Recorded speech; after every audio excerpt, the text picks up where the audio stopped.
오늘은 2025년 1월 7일, 화요일입니다. 저는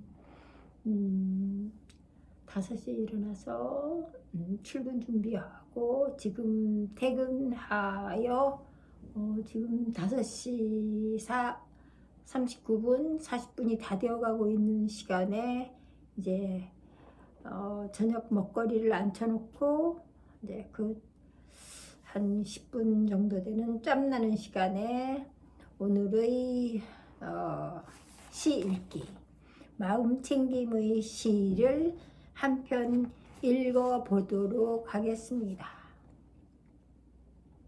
제가 시를 읽으려고 하는 이유는 물론 좋아서 읽는 것도 있겠지만 누군가가 저와 같은 성향으로 저와 같은 마음이라면 이 시를 읽을 수 있다면 얼마나 좋을까 하는 마음이 큽니다. 제목은 하루에 얼마나 많은 일이 일어나는가. 제목이 참 멋있죠. 하루에 얼마나 많은 일이 일어나는가. 하루가 지나면 우리는 만날 것이다. 그러나 하루 만에 많은 일이 일어난다. 거리에서는 포도를 팔고 토마토는 껍질이 변한다. 그리고 당신이 좋아하던 소녀는 다시는 사무실로 돌아오지 않는다. 아무 예고 없이 우편 배달부가 바뀐다. 이제 편지들은 더 이상 전과 같지 않다. 황금빛 잎사귀 몇 개로 나무는 다른 나무가 된다. 이 나무는 더 풍성해졌다. 오래된 껍질을 지닌 돼지가 그토록 많이 변하리라고 누가 우리에게 말해 주었는가.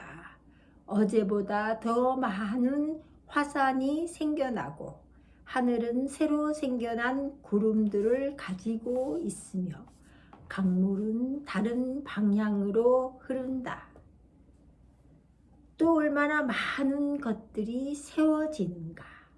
나는 지금까지 수백 개의 도로와 건물들, 그리고 배나 바이올린 모양의 섬세하고 가느다란 다리들의 준공식에 참석했었다. 그러므로 내가 당신을 만나 당신의 꽃향기 나는 입술에 입맞출 때 우리의 입맞춤은 또 다른 입맞춤이고 우리의 입술은 또 다른 입술이리라. 그러니 사랑이여, 모든 것을 위해 건배하자. 추락하는 것과 꽃피는 모든 것을 위해 건배. 어제를 위해 그리고 오늘을 위해 건배.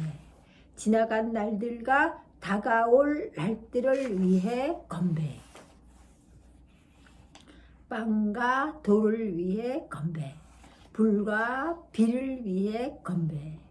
변화하고 태어나고 성장하고 소멸되었다가 다시 입맞춤으로 돌아오는 것들을 위해 우리에게 주어진 공기와 우리가 살고 있는 대지를 위해 건배. 우리의 삶이 시들어가면 그때는 우리에게 뿌리만 남고 바람은 미움처럼 차갑겠지. 그때는 우리의 피부를, 손톱을, 피를, 시선을 바꾸자. 당신이 내게 입맞추면 난 밖으로 나가 길에서 빛을 팔리라. 여기서 빛이라는 건 태양빛을 말하는 겁니다. 낮뿐 아니라 밤을 위해서도 건배. 영혼의 사계절을 위해서 건배. 파블로 네루다라는 분이 지은 시입니다. 많이 들어보셨죠? 파블로 네루다. 제목이 우리가 생각하는 하루 24시간, 하루에 얼마나 많은 일이 일어나는가에 대한 시를 이렇게 긴 문장으로 지으신 분입니다. 또 하나는 제가 또 읽어드릴 시는 삶을 사랑하는 것. 도저히 감당할 자신이 없을 때에도 소중히 쥐고 있던 모든 것이 불탄 종이처럼 손에서 바스러지고 그 타고 남은 죄로 목이 맬지라도 삶을 사랑하는 것. 슬픔이 당신과 함께 앉아서 그 열대의 더위로 숨 막히게 하고 공기를 물처럼 무겁게 해 폐보다는 아가미로 숨쉬는 것이 더 나을 때에도 삶을 사랑하는 것. 슬픔이 마치 당신 몸의 일부인 양 당신을 무겁게 할 때에도 아니 그 이상으로 슬픔의 비대한 몸집이 당신을 내리누를 때 내 한 몸으로 이것을 어떻게 견뎌내지 하고 생각하면서도 당신은 두 손으로 얼굴을 움켜쥐듯 삶을 부여잡고 매력적인 미소도 매혹적인 눈빛도 없는 그저 평범한 그 얼굴에게 말한다. 그래, 너를 받아들일 거야. 너를 다시 사랑할 거야. 엘렌 바스라고 하는 시인이 지은 시입니다. 해밍웨이 이후 가장 뛰어난 소설가로 꼽히는 레이먼드 카버는 대성당과 제발 조용히 좀 해요 같은 뛰어난 단편소설집만이 아니라 좋은 시를 많이 썼어요. 오리곤주에서 제재소 노동자의 아들로 태어나 19세에 결혼해 20살 무렵에 이미 두 아이의 아버지가 되어 있던 그는 가족을 먹여 살리기 위해 집배원, 주유소 직원, 화장실 청소부 등 온갖 일을 하며 밤에는 차고에서 글을 썼습니다.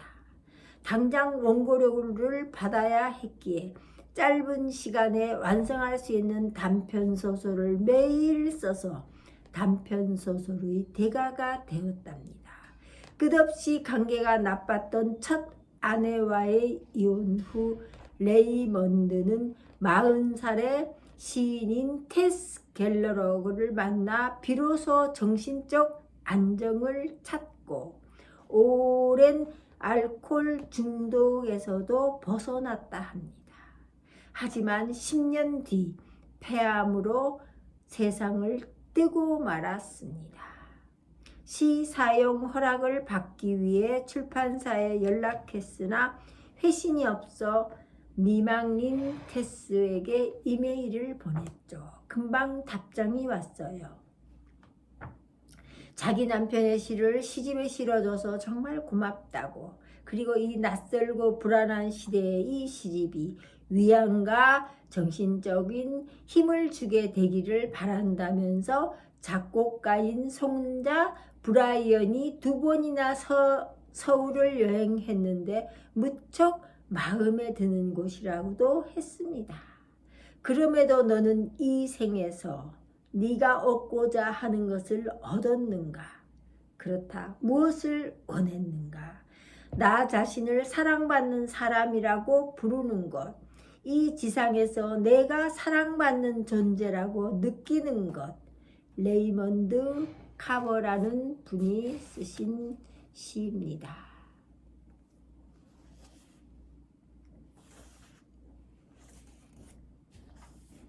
나는 당신이 부럽다.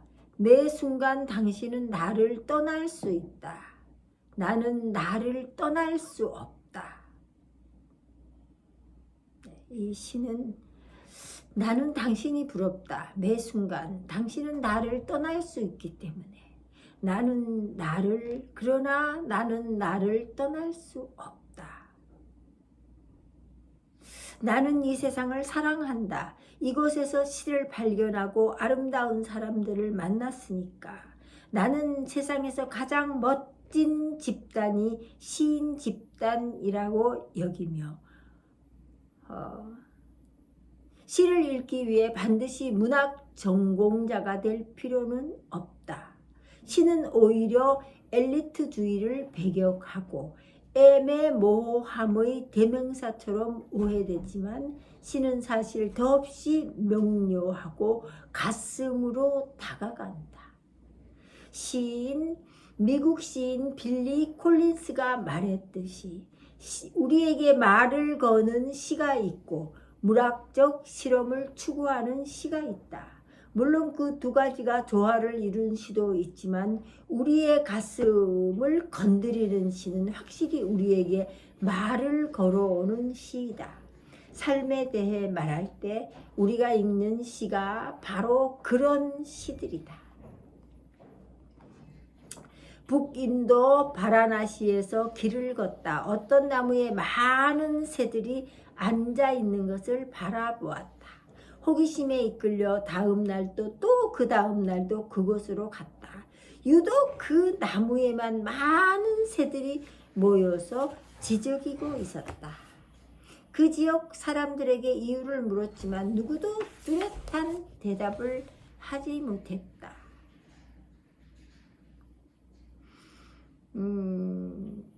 후추 잎에서 여러 향신료와 열매를 싼 일종의 담배를 너무너무 씹어서 혀까지 빨개진 노인이 이렇게 말을 했다. 글쎄, 그 새들이 이 나무를 너무 좋아해서겠지 라고 내뱉는 말이 유일한 정답이었다.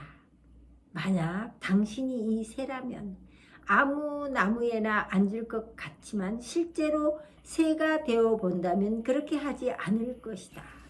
특유의 향기와 매력으로 당신을 초대하는 맵시 있는 그 나무에 내려앉을 것이다. 나는 그런 나무 같은 시를 좋아한다. 참 좋은 말이죠. 나무 같은 시를 좋아한다. 네. 새들이 이 나무를 좋아해서 앉아 있겠지. 너무 좋은 말 같습니다. 시를 소리내어서 읽을 수 있다는 것은 정말 말로 표현할 수 없을 정도의 기쁨이라고 저는 생각합니다. 네. 하루 제가 일하는 시간만큼 일하고 충분히 노곤한 몸으로 집에 와서 이 마음챙김의 시를 읽을 때는 그렇구나. 내가 얼마나 두근거리는 가슴으로 하루의 일을 했던가. 내가 누군가의 도움이 될 수 있다는 생각으로 일을 했던가 하는 생각으로 정말 기쁩니다. 감사합니다. 오늘도 좋은 하루. 주무시기 전에 꼭 감사일기와 감사하는 기도 잊지 말으시기 바랍니다. 감사합니다. 네, 감사합니다.